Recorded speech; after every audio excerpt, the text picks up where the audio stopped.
Welcome to According to Sam, folks. This is episode 393. Thank you so much for joining me today. We're going to pick up where we left off in the last podcast. Still talking about Jewish history, but not only Jewish history. We're talking about the future of the Jews and the potential rebuilding of a third or fourth or a new, let's just say a new Jewish temple on Temple Mount in Jerusalem, and asking the question, should Christians support that? Is that something that Christians should be donating money towards, investing time and praying for, longing for the rebuilding of a new Jewish temple, for sacrifices, new animal sacrifices to begin, putting up a new partition between the Holy of Holies, the presence of God, and all of man? Is that something that Christians should support?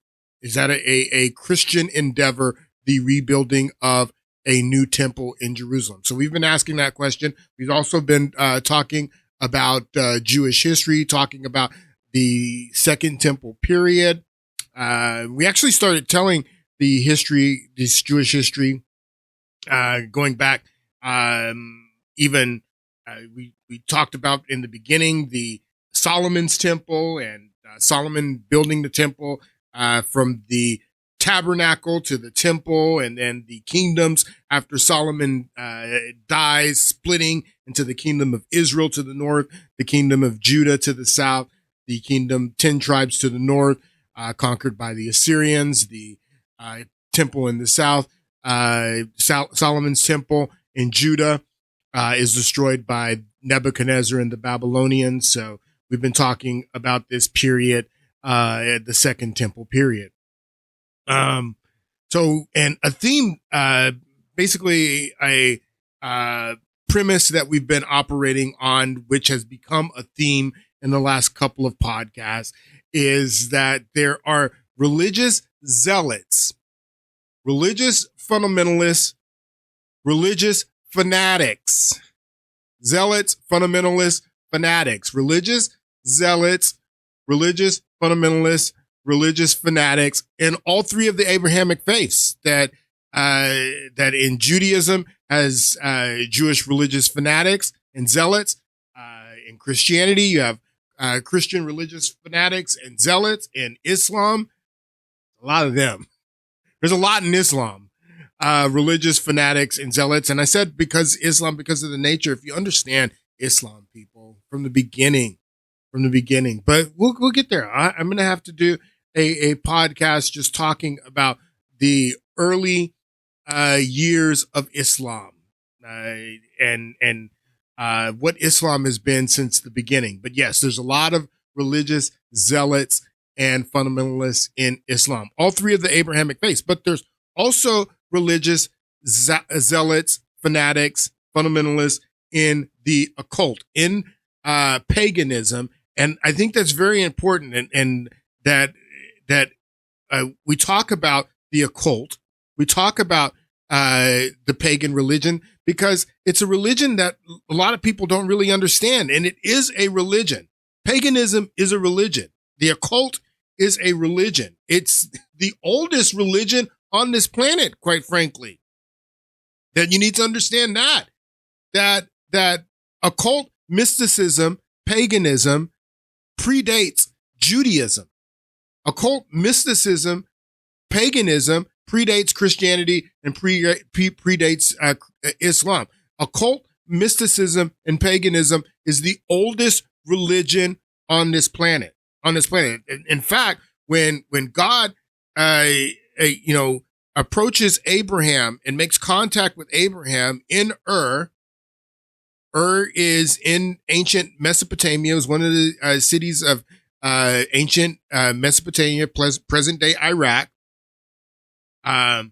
Abraham was of the Chaldees and of the Chaldeans there in Ur. And when God calls him out of of Ur to go to this place that he's going to show them, he's not only calling him out of Ur, he's calling Abraham out of that religious system, the Mesopotamian religious system, the same religious system that the Sumerians practice, the Akkadians, the Chaldeans, the Babylonians, the ancient Assyrians, the mystic, occult, paganist religion is what God called Abraham out of to introduce him for the first time into monotheism. So occult paganism is the oldest religion, and it is a religion. I've shown these pictures before. I went to some of the cemeteries around here in San Diego, and the obelisk is a religious symbol. It's not a Christian religious symbol. It's not a Jewish religious symbol. It's not a Islamic religious symbol, but you'll find the obelisk in Islamic countries. You'll find the obelisk all over Israel. You'll find the obelisk in the Vatican. You'll find the obelisk all over the United States, which is supposed to be a Christian nation. The obelisk is not, it's a religious symbol, just like the cross. You see all of these tombstones here. This is a military graveyard. You see the cross. They have the cross on their tombstone. The cross is a religious symbol. The obelisk is a religious symbol too. But the obelisk is a religious symbol of occult paganism, occult polytheism. So it is a religious symbol, but it is not part of the Abrahamic faith. And you know this. You can see that people, like you can see here, that the cross is prominent on many of these headstones, but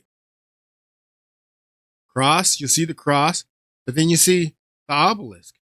When people, and the nature of the occult, the thing is about this religion that it's one of the largest religions still practiced to this day that people don't understand because that's the nature of the occult. The word occult means hidden. And this is why that most people don't people know how many Christians there are, billions of Christians on the planet, because people openly practice their Christians. They openly do their Christian religious rituals and things of that nature. The occult, they do religious rituals, but they do it in private because that's the nature of the occult. And it's a reason that it's hidden, and a reason that it hadn't always been hidden. Like I said, this is the oldest religion in human history, going back to the Sumerians and the Mesopotamians and the Anunnaki. It was out in the open at one time, but it has been driven into hiding because of all three of the Abrahamic faiths, quite frankly. We talked about Manasseh, how Manasseh was a Jewish king that openly brought occult polytheism and paganism into Judah. This is one of the reasons that God became angry, and that's the reason that Solomon's temple was destroyed. I showed you all of this in the book of Kings. When Josiah becomes king, he starts killing all of the occult priests and the witches, and there's this mass rounding up and killing of all of these, and that's happened throughout human history. You talk about the Salem witch trials. You can talk about the Inquisition.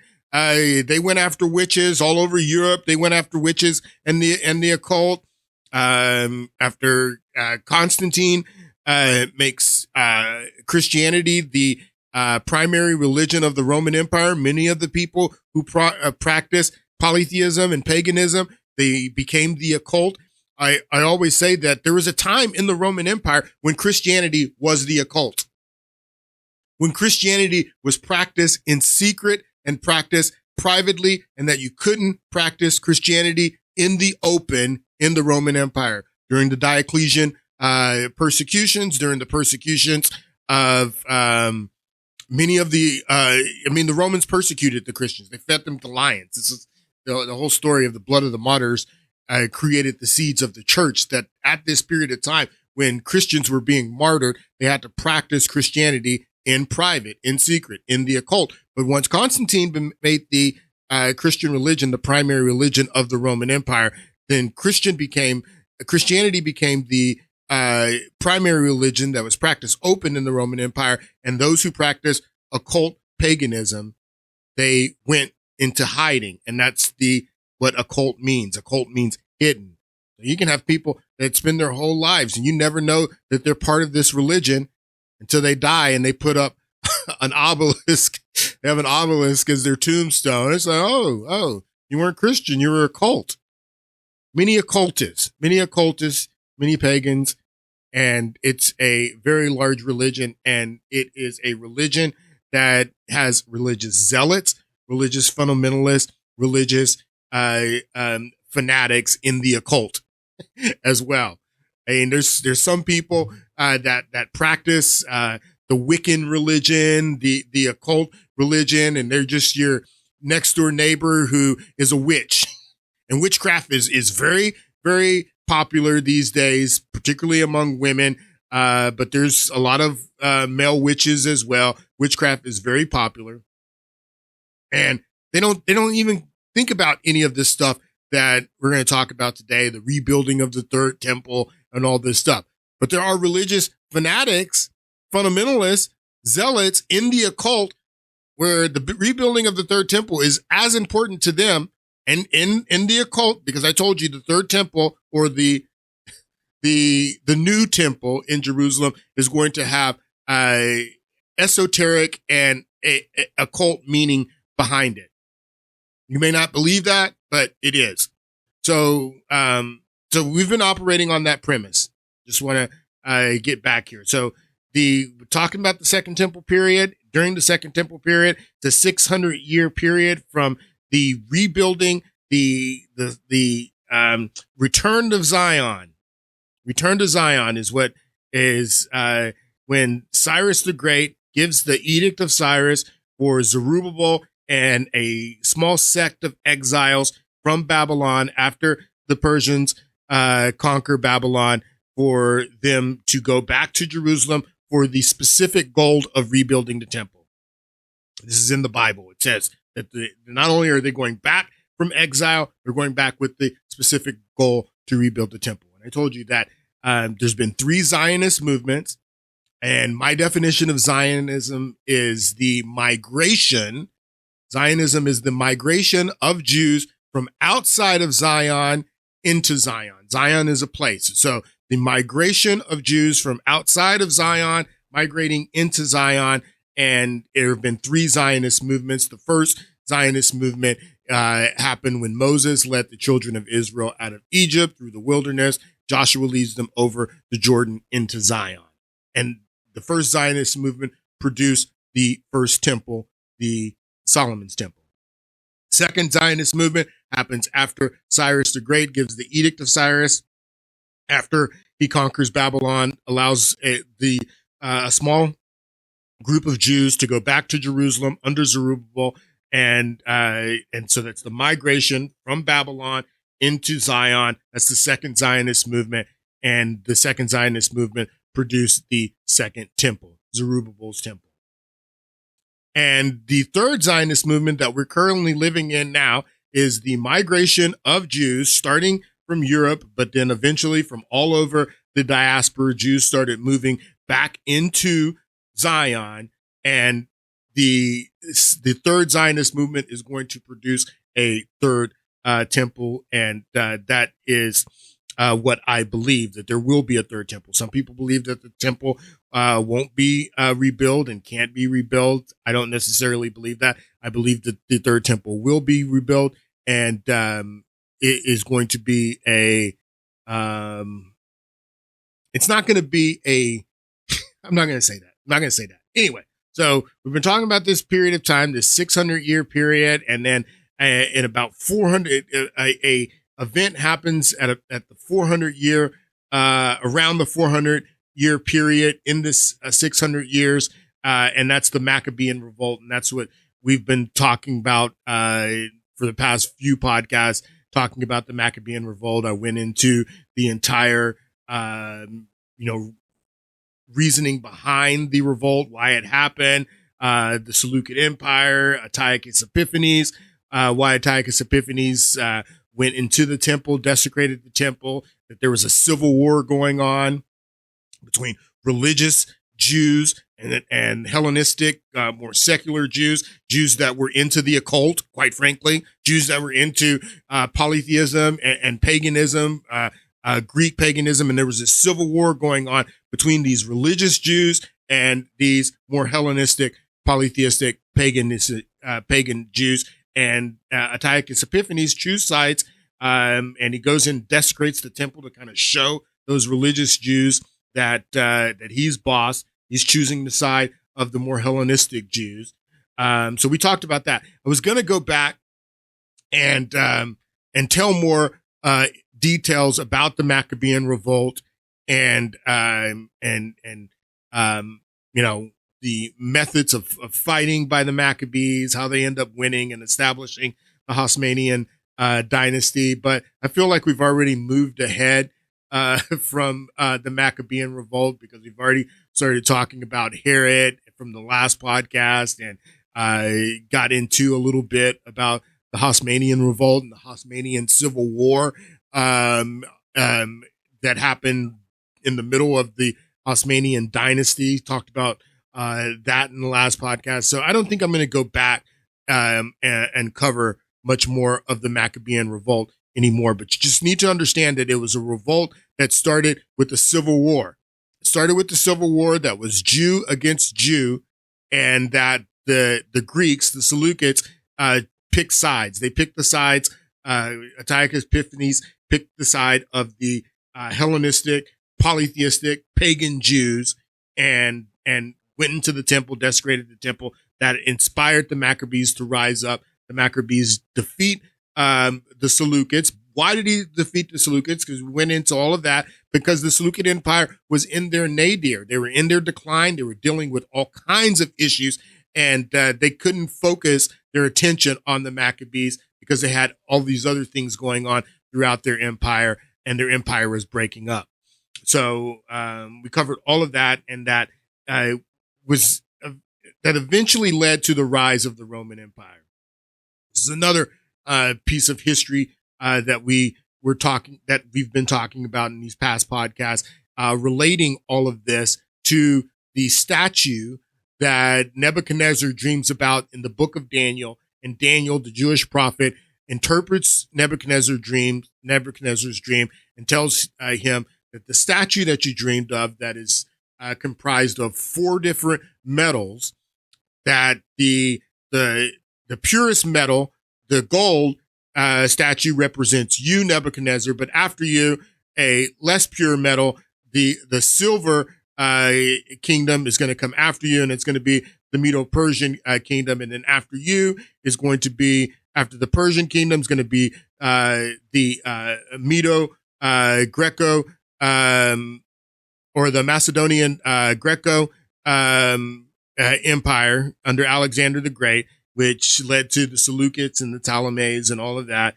And then these are all the kingdoms that are going to rule over Israel after the Babylonian exile. Because before the Babylonian exile, the Jews were under kings, Jewish kings, starting with King Saul, then King Saul's son for a short period of time, David, Solomon, and then the kingdoms break up from Israel to Judah. They were under kings, Jewish kings, but when Nebuchadnezzar takes the Jews into exile, when they come out of exile, they're no longer under Jewish kings. They are under the Gentile rulers, except this small period of time in the Greek, at the end of the Greek rule over them, that they have the Hasmonean dynasty and they're able to be called themselves kings again. But it was a semi-autonomous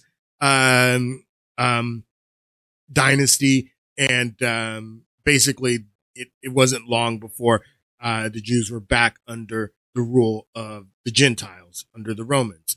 So we were talking about all of that, and then we got into the transition of power from the Babylonians to the Persians, from the Persians to the Greeks, and the transition from the Greeks to the Romans doesn't happen all None of them happened all at once, but we've been gradually talking about how the Romans rise to power during the end of the Greek Empire, in their decline, and the Romans kind of like they see themselves as an extension of the Greek Empire, very much so.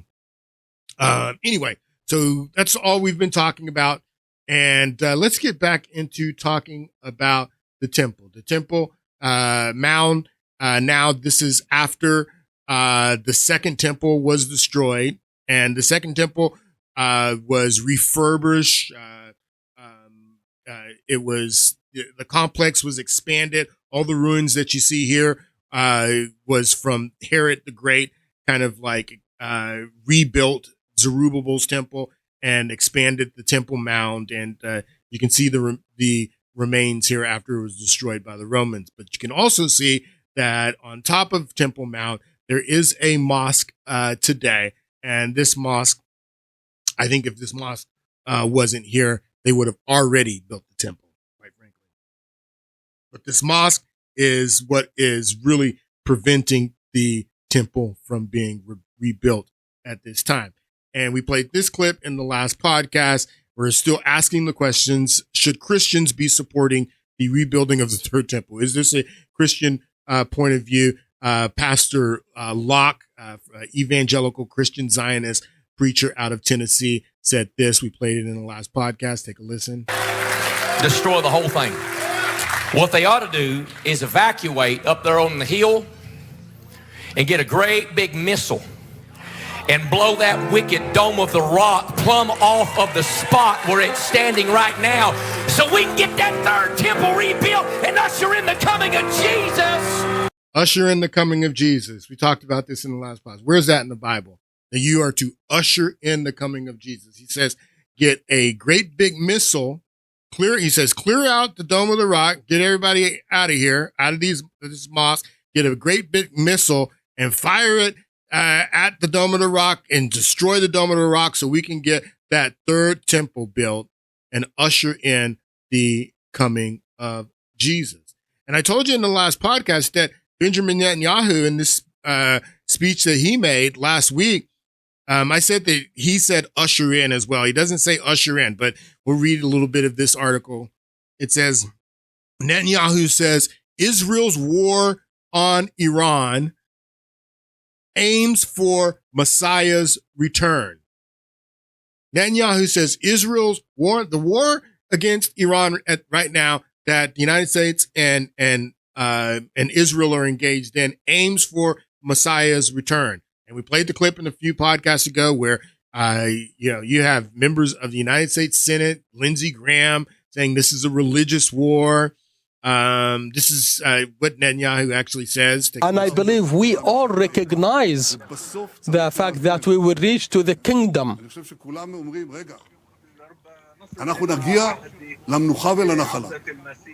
We will make it to the return of the Messiah, but this will not happen next Thursday. The lives of nations is always precarious and surrounded with threats. So he doesn't say usher in, but it says right here, we will make it to the return of the Messiah. Return of the Messiah is what Benjamin, but we will make it. We will make it. It's kind of like usher in. Usher in. We're going to do it.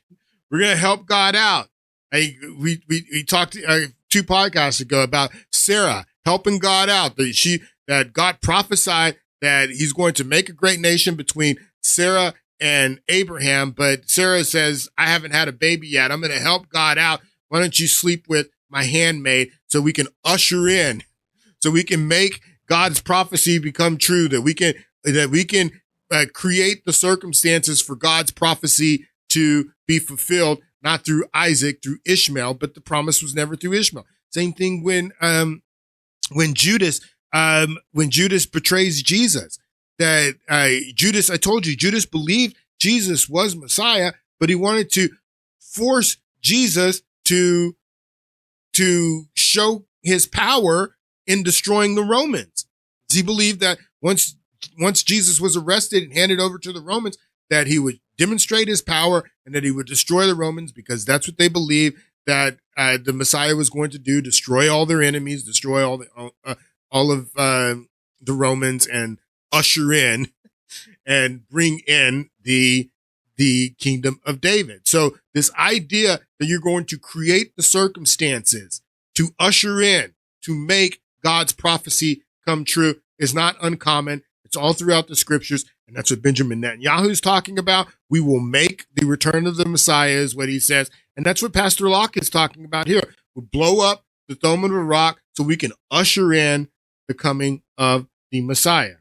Well, recently, a missile fragment from Iran, and Iran's been firing missiles everywhere.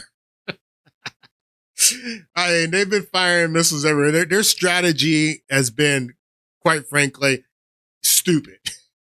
But they have a bunch. I'm going to do a podcast maybe on Monday, if depends on how much of this I get through today. But maybe on Monday, I'm going to do a podcast just talking about what's going on with the conflict in Iran. I have a lot that I want to clear up with that. But Iran's just been firing missiles everywhere. They have a lot of missiles, and they would have had a lot more missiles if we would have waited to attack them a year from now, because that's part of their objective. And we'll get into this when I talk about what's going on with that war. But they have a lot of drones. They have a lot of missiles. They're just firing them everywhere. Their neighbors, people who have, are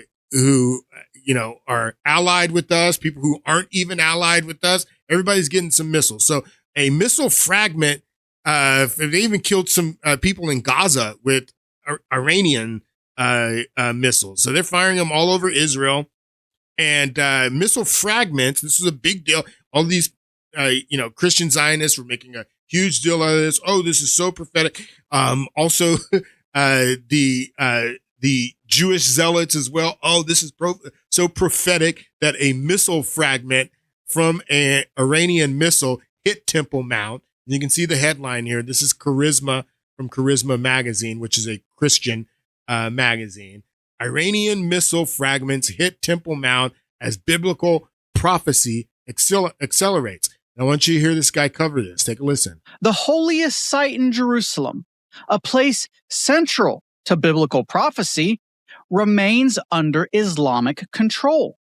And that alone should be setting off alarms worldwide. But when an Iranian missile fragment landed there, the silence from much of the media was deafening. Amid Iran's bombardment in response to strikes from the United States and Israel, fragments of missiles fell directly in one of the most prophetically significant locations on Earth. Israeli journalist Amit Segal reported fragments of an interceptor missile fell in several locations in the Old City, including the Temple Mount Plaza.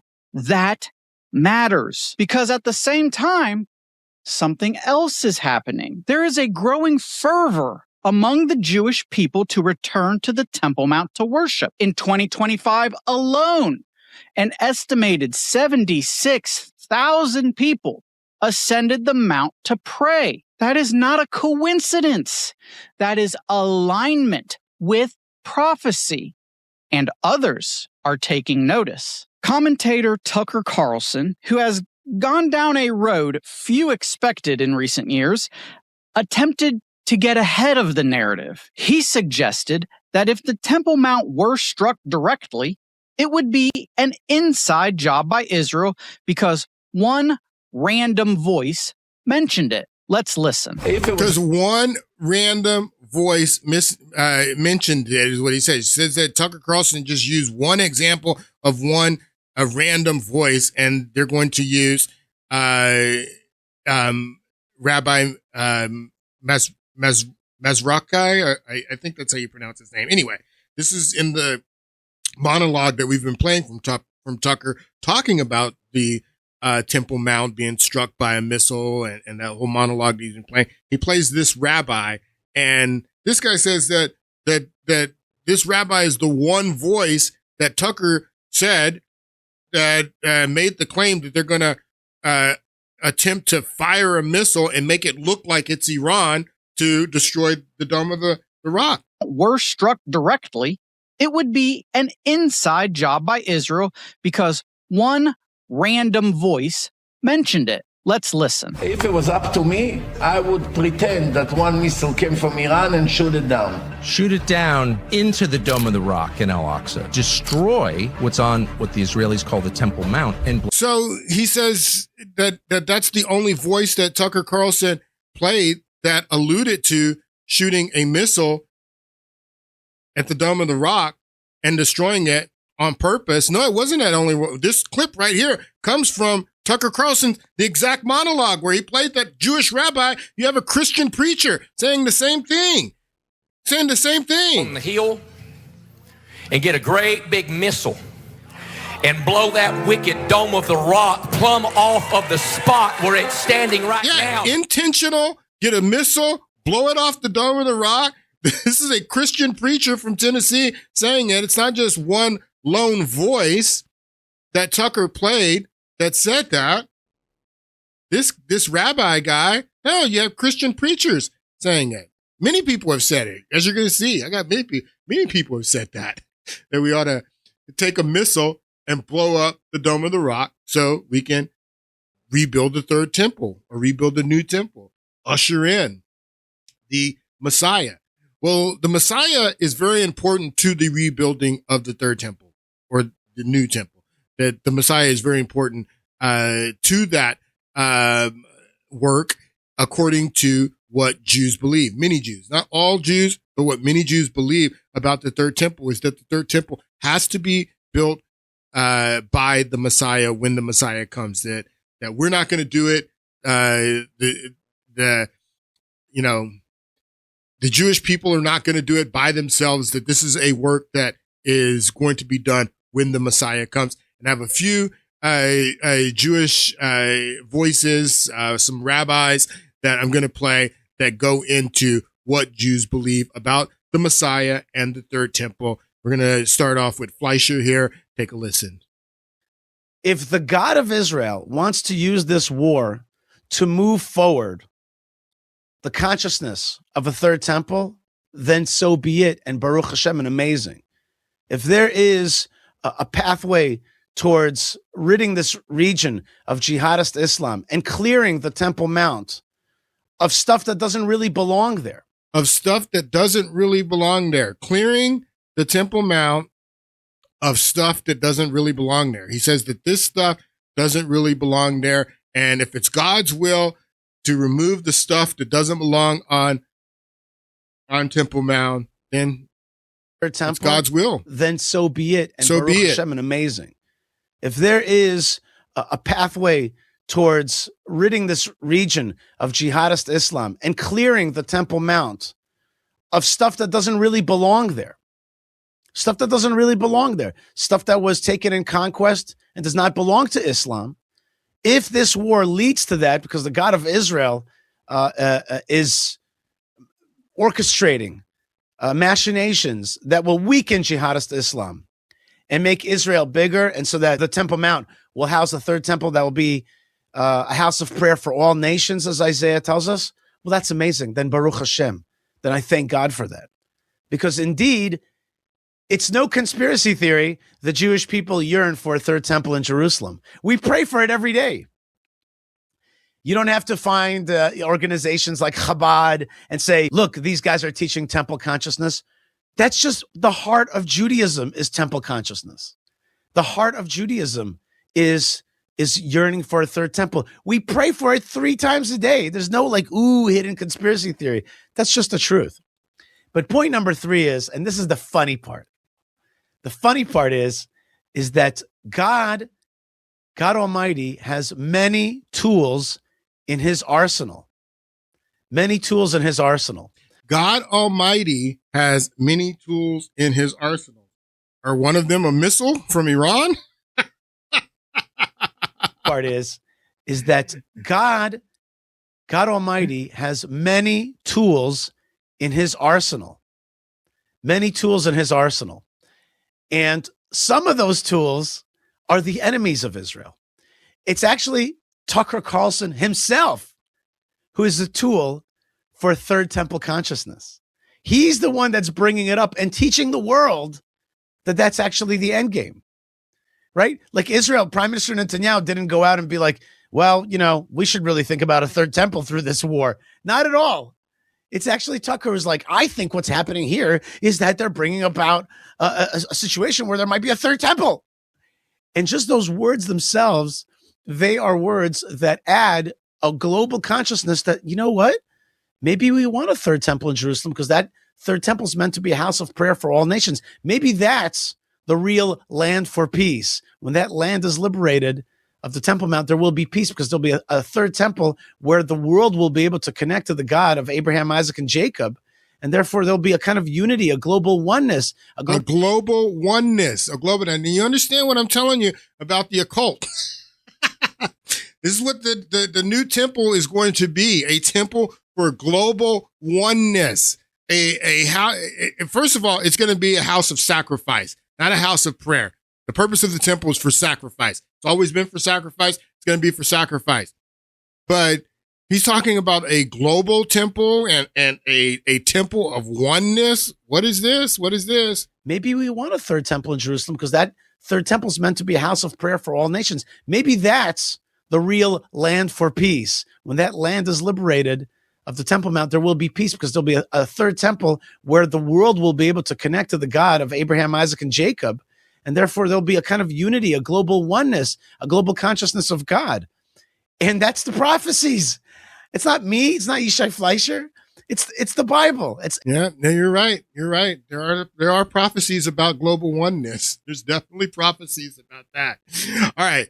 Now we're going to listen to Rabbi Welicki, and he is criticizing Tucker Carlson and the monologue that he did a few weeks ago, talking about the third temple and the examples that he made. We're going to listen to Rabbi Welicki here. Take a listen. And then Tucker went ahead and he played a clip of crackpot Rabbi Yosef Mizrahi, who has often been referred to as the anti-Semites' favorite rabbi because of Yosef Mizrahi is the rabbi that this guy says that this is Mizrahi. This is the rabbi that Tucker plays. That he says that this guy's a nut job. He's fringe, but he's not the only one saying it.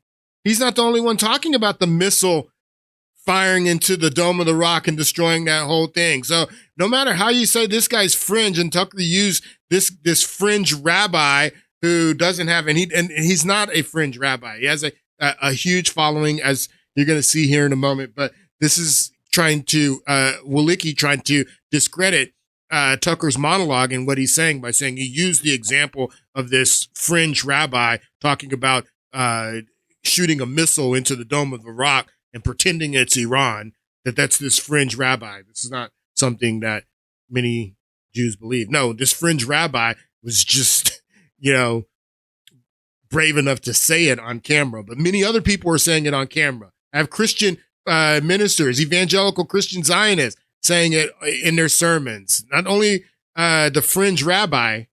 Played a clip of crackpot Rabbi Yosef Mizrahi, who has often been referred to as the anti-Semites' favorite rabbi because of the outrageous things that he says. He's a fringe character in the Jewish community. Most clear-thinking Jews don't really pay much attention to him, but Tucker used Yosef Mizrahi. Have a look at this. Here's a particularly candid and honestly kind of articulate clip from a couple of years ago. This is from August of 2024 from an Israeli rabbi, Joseph Mizrach, describing how Israel should take advantage of a then ongoing conflict with Iran, much less intense than the current conflict we're seeing with Iran, to destroy the Dome of the Rock and Al-Aqsa. Watch this.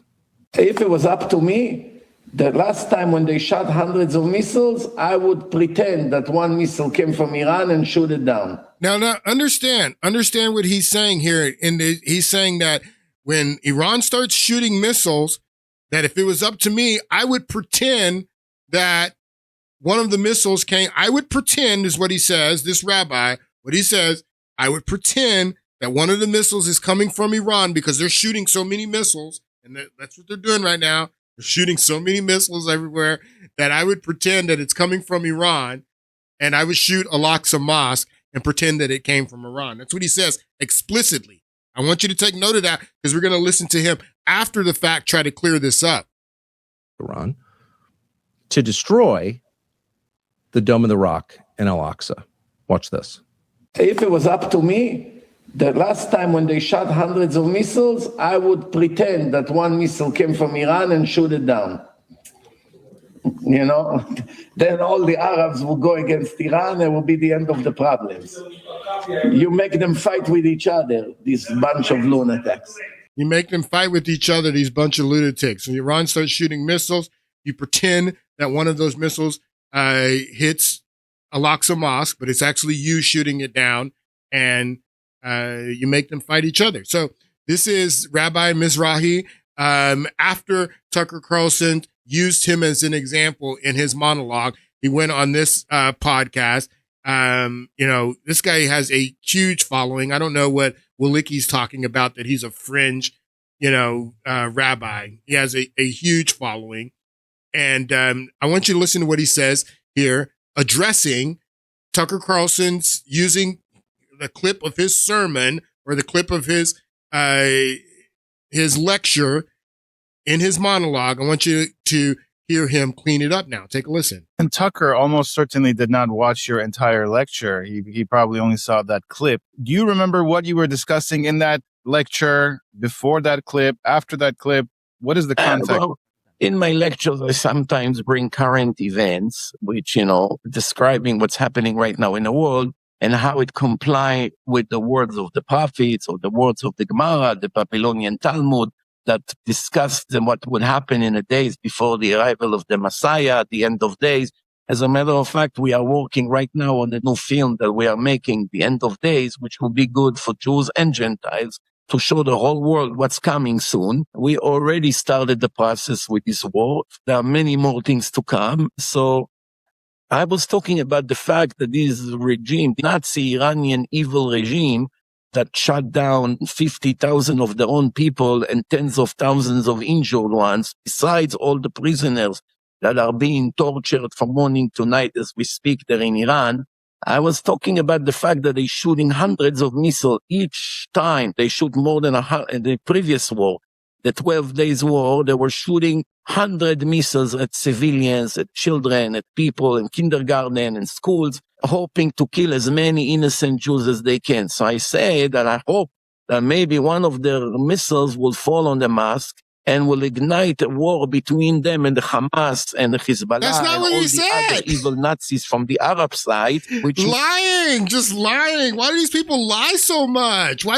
That's not what you said, that you hope one of Iran's missiles hits the mosque. You said that pretend. I would pretend is what you said. I would pretend that it's Iranian missile, but it's really an Israeli missile or an American missile or someone else's missile. But I would pretend that it's an Iranian missile if it was up to me and I would shoot it down. That's what you said, bro. You didn't say anything about that. I hope that one of the Iranian missiles hits the mosque. You said I would pretend. I would pretend that one missile came from Iran. I would and pretend. shoot it down. Then all the Arabs will go against Iran and it will be the end of the problems. Yeah, he said I would pretend that one of the missiles came from Iran and I would shoot it down. And then now he's trying to clean it up and say, no, I was saying that they're shooting so many missiles that I hope that one of the missiles hits the mosque. This is an outright, flat out lie. I was talking about the fact that they're shooting hundreds of missiles each time. They shoot more than in the previous war. The 12 days war, they were shooting 100 missiles at civilians, at children, at people in kindergarten and schools, hoping to kill as many innocent Jews as they can. So I say that I hope that maybe one of their missiles will fall on the mosque and will ignite a war between them and the Hamas. No, that's not what you said at all. That's not what you said. So that gives you a little bit of insight into this guy's character. And take note, because I have some more clips from him that we're going to play here in a moment. All right. This is more of Rabbi Walicki criticizing Tucker Carlson and his monologue, using the rabbi that you just saw saying that we should fire missiles into Al-Aqsa Mosque and shoot it down. Same thing that the Christian preacher from Tennessee said, and many others. You're going to hear others say it too. On to the issue of the Temple Mount. Okay, let's respond to this directly. Yes, the Temple Mount matters to Jews. Okay, I want to talk about it honestly. Okay, no obfuscation here. The Temple Mount matters a lot to Jews. Okay, not because it's politics, not because it's a symbol, but it's historical, it's spiritual, it's national. The Temple Mount is the holiest place in Judaism. The first temple was built there by King Solomon nearly 3,000 years ago. The second temple stood there until the Romans destroyed it in the year 70. For centuries, that mountain was the center of Jewish religious life. It was where Jews made pilgrimage. It was where sacrifices were brought. It is where the Holy of Holies stood. It's the place. It is where the Holies of Holies stood. What is the Holies of Holies? The Holies of Holies is this center part of and as I was explaining in the last podcast, this is what the veil separates from the rest of the world. The Holy of Holies is this place within the temple that the presence of God is manifest in the Holies of Holies.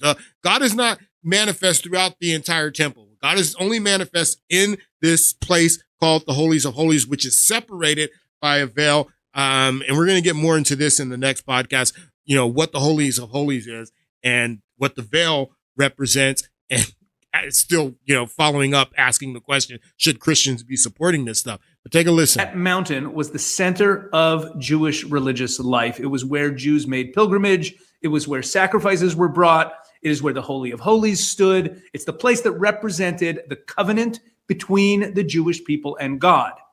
And when the temple was destroyed, Jews did not forget it. For 2,000 years of exile, Jews prayed towards that exact spot. Every synagogue faces Jerusalem. 3 times a day, Jews pray for the rebuilding of Jerusalem and the restoration of the temple. Every Passover, we say next year in Jerusalem, and we mean the temple. Every Jewish wedding every wedding ceremony ends with a glass being broken in memory of the temple's destruction. Okay, the temple's very important.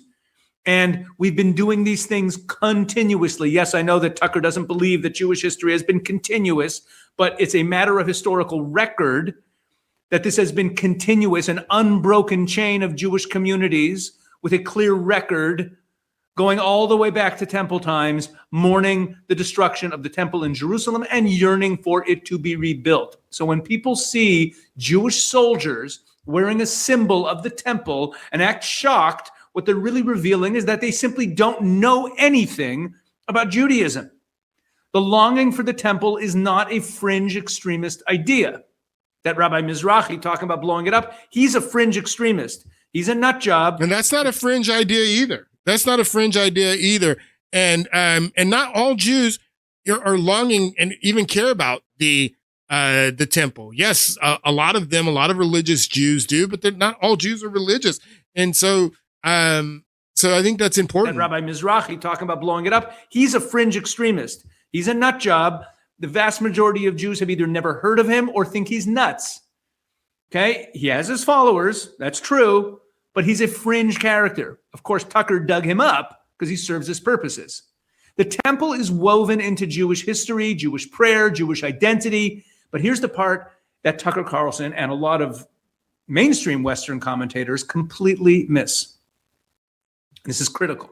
The Temple Mount is not only central to Jewish identity, but it's also central to the ideology of the people that Israel is fighting, the jihadists.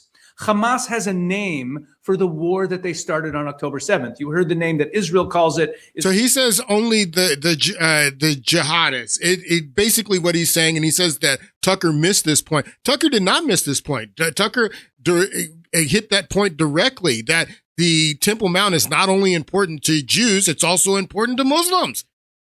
He's saying that Tucker didn't say that. Tucker absolutely said that. Tucker said that Temple Mount is co-equal to the 2 most holiest sites in Saudi Arabia, Mecca and Medina, that Temple Mount is as important, co-equal to those other 2 holy sites in Islam. Not just the jihadists, that Temple Mount is important to the Jews, as Waliki says, but it's also important to Muslims as well.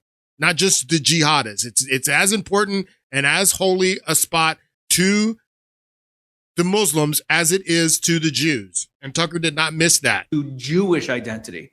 But it's also central to the ideology of the people that Israel is fighting, the jihadists. Hamas has a name for the war that they started on October 7th. You heard the name that Israel calls it. Israel calls it Swords of Iron. There's a couple different names that people have thrown out there. Prime Minister Netanyahu has a different name for the war. Doesn't matter. But Hamas has a name for the war that they started on October 7th. Most Westerners don't know that. You know what they call it? They call it Operation Al-Aqsa Flood. It's true. Huh? Yeah, they didn't call it Operation Gaza Freedom. They didn't call it Operation Palestinian Liberation or Operation Two-State Solution. They called it Operation Al-Aqsa Flood. Al-Aqsa is the Muslim name, is the name of the mosque that was built on the Temple Mount. So he's right. He's absolutely right. The Hamas calls the attack on October 7th, when in 2023, when they attacked Israel, Israel had the entire, the plans and everything for the attack a year in advance. But yes, when Hamas attacked Israel, they attacked them, and they called that mission Operation Al-Aqsa Flood. And it was all about the temple. I've explained this to you before, that the reason that Hamas said that they attacked Israel on October 7th, on October 7, 2023, when they killed a bunch of people there in Israel, that they did that because they knew that Israel was planning to sacrifice the red heifers, that they were getting that ready so they could spread the ashes of the red heifer, cleanse the temple for the rebuilding of the third mosque. Everything that Walicki says is absolutely right. I've talked about this article from Israel periodical. Hamas spokesman, October 7th attack launched to stop red heifers. And they said this. They put out this video. It's in Arabic, but they put out this video, saying that the reason that we did October 7th is because of the red heifers and the preparations to rebuild the temple on Temple Mount. Bismillahir Rahmanir Rahim. Alhamdulillahi Rabbil Alameen. الذي أمرنا فأعددنا. So I'm not going to play that because it's not even subtitled, but this is where he lays it all out when they call the mission Operation Al-Aqsa Flood, everything that Walicki says, that they say that their reason that they launched the attack on October 7th was to prevent them from doing the red heifer sacrifice and starting the process of rebuilding the third temple. So everything he says here is absolutely right. They didn't call it Operation Palestinian Liberation or Operation Two-State Solution. They called it Operation Al-Aqsa Flood. Al-Aqsa is the Muslim name, is the name of the mosque that was built on the Temple Mount. Yeah. Okay. So anyway, so he's absolutely right about that. And then here's another clip from Rabbi Mizrahi. And I want you to listen to what he says here. He's asked directly by the host if he believes that the war with Iran is a religious war, like Lindsey Graham said. Take a listen to what he says here. Tucker, as you said, he suggested that, religious motivations could be influencing the war in the Middle East. But from a Torah perspective, a Bible perspective, Judaism, is there any truth to that idea? Absolutely not. We will start with the fact that the government Israel is totally not religious. The Minister of Defense is not religious. Benjamin Netanyahu is not religious. The generals in the army, none of them is religious, the main ones. So to say that they all put a plan to go into a war because of religious purposes is more than ridiculous. All right, so this is what he's saying. You already saw from the first clip that he's not a honest person, that he's completely dishonest, and you know what type of character this gentleman has. But he says that no way is this a religious war. None of the people in the government are religious. Benjamin Netanyahu is not religious. Smotrich isn't religious. Ben Gvir is not religious. The members of the Knesset that are trying to outlaw proselytizing Christianity, they're not religious. No one's religious. So is that the case? Is that they're not religious, or maybe their religion is something that is not Judaism, Christianity, or Islam. Maybe their religion is the same religion as the Jews that the Maccabees were fighting. maybe their religion is the same religion as Manasseh practiced when he was the king of Judah. Maybe their religion is the same religion as the people that built the golden calf in the wilderness when Moses went to Mount Zion to get the law. Maybe their religion, maybe is it that they're not religious, or they are not religious Jews? But he says that they're not religious. So how could this be a religious war when they're not religious? Like I said, when Lindsey Graham said, "Oh, this is a religious war." What religion does Lindsey Graham practice? When Lindsey Graham says that this is a religious war, what religion does Lindsey Graham practice? And I just thought that this was interesting because he's asked, is this a religious war? Netanyahu is saying that we're going to usher in, well, not usher in. He says we will make the return of the Messiah. And what the rabbi is saying is, well, no, this is not a religious war because Netanyahu's not religious. And going back to what Walicki was saying in about Hamas and focusing on Hamas and saying that Temple Mount is not important to all Muslims, it's only important to Hamas. That's what he's trying to insinuate when he says that Hamas launched the October 7th attack because of the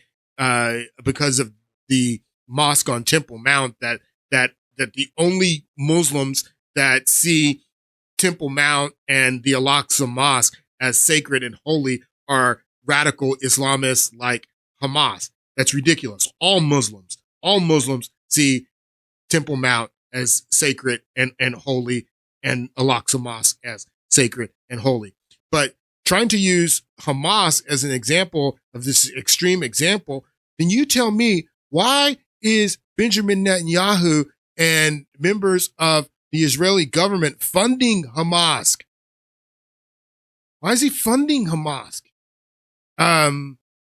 Smotrich, in that clip that went viral where he says Hamas is an asset because Hamas won't be taken seriously by the UN or any other international group. So that way, Hamas is an asset to us. Hamas is an asset. Netanyahu funded Hamas through Qatar. They funded the rise of Hamas to diminish the power of the PLO. So saying that Netanyahu is not religious and this is not a religious war because he's not religious and no one in his cabinet and in the Knesset is religious, how can this be a religious war? It's absolutely ridiculous. But maybe their religion is occult polytheism. I'm just going to say it. Maybe that's their religion. Maybe it may be that they are very religious, but their religion is not Judaism. Israel is totally not religious. The Minister of Defense is not religious. Benjamin Netanyahu is not religious. The generals in the army, none of them is religious, the main ones. So to say that they all put a plan to go into a war because of religious purposes is more than ridiculous. Yeah, they're not religious. They're not religious. Brett Weinstein was interviewed by Tucker Carlson. I think this was last week as well. I really want to play that, but this seems like this website is acting up. Anyway, I'm not going to play this because Brett Weinstein actually goes into the idea that these guys aren't religious as well. I wanted to play what he said, but that clip wasn't working. But I'm going to play this another rabbi, and what he says. Don't have a lot more time, but we'll play this clip and then see how much time we have left. This may be the last clip. Take a listen. At any rate, there's going to come a time, and we hope it's going to be very soon, when wars will become a thing of the past. And this is called the Messianic era. And the Rambam, speaking to us in halachic terms, in legal terms, in technical terms, tells us Hamelach HaMashiach. The Ramban. So who's he talking about when he talks about the Ramban? And he's talking about this guy. Nachmanides. Nachmanides is a 13th century sage of a Jewish sage from Spain. He was a doctor. He was into Kabbalah. He was a Jewish mysticist, and many of the beliefs of modern rabbinical Jews come from Nachmanides. So this is where most of this theology comes from, where it's expounded on by Nachmanides. That's who he's talking about when he's talking about the Ramban. There is going to be an anointed king, an anointed ruler or monarch, who will rise up, lahachzir malchut Beit David liyoshna, and restore the Davidic dynasty to its former glory, to its memshala harishona, to the way it originally held sway in the land of Israel. That's Mashiach's job. It's not our job. Yes, it's what we pray for. It's what every Torah Jew prays for. It's what every single Jew in the world, he's talking about the temple, I hope, believes in, because this is part and parcel with believing that God created the world, that God recompenses mitzvot, actions that are holy and good, and that evil, toxic, negative, rebellious behavior has consequences. These are basic principles of what we would call of Judaism, Torah Judaism. So Mashiach is going to restore the Davidic dynasty. Mashiach is going to restore that. That's not for people to restore. Ubona HaMikdash. Mashiach is going to build the Beit HaMikdash. And, by the way, once he does that, he is going to be Mekabetz Nitchei Yisrael. Then, not before, after he rebuilds the city of Yerushalayim by bringing the Beis HaMikdash into... Actually, I want to explain what he's saying. I don't have a lot of time, but he's basically saying that the Messiah, when the Messiah comes, the same thing that the Jews believed in the time of Jesus, when they believed that Jesus, if he's the Messiah, then he's going to lead the rebellion and destroy all of our enemies and usher in this kingdom. So this is what they believe. They believe that when the Messiah comes, the Messiah is going to destroy all of their enemies to this day, and that the Messiah is going to rebuild the next temple. That they're not going to rebuild the next temple. The Messiah is going to rebuild it. And they are talking about ushering in the Messiah to rebuild the temple. Creating the circumstances to usher in is what many of these people are talking about. I'm out of time. I don't have time to play more of these clips confirming this and you know, making my case with these people, but with their own words, saying the Messiah is going to usher in this period, this messianic period, destroy all of our enemies, and then build the temple. But we're going to help God usher in this messianic period, create the circumstances that help God to usher in this period. I want you to listen to this last clip. We'll play this. This is Pastor Jack Hibbs from Calvary Chapel, Chino Hills, another Christian. This isn't a Muslim. This is a Christian, evangelical Christian Zionist. Take a listen to what he says. And Pastor, that's been what's been confusing to people. Why? Why would you hit Dubai? Why would you hit the Kuwait airport, Bahrain hotel? What are you doing? But it's not a... So they're talking about Iran firing out all these missiles as their strategy after being hit, that they're just firing missiles everywhere. Political solution. Nope. It's a theological move. Raj, listen. Look, I'm not saying thus saith the Lord. I haven't heard anybody say this. And, you know, I'm just saying, in my head, knowing their theology, their move is to create a fireball on earth. They don't care how. That's how their Messiah returns. We know that that's not. So he's talking about Shia Islam, the 12th Imam, the Mahdi. That's their Messiah. That the Mahdi is who he's talking about. Their move is to create a fireball on earth. They don't care how.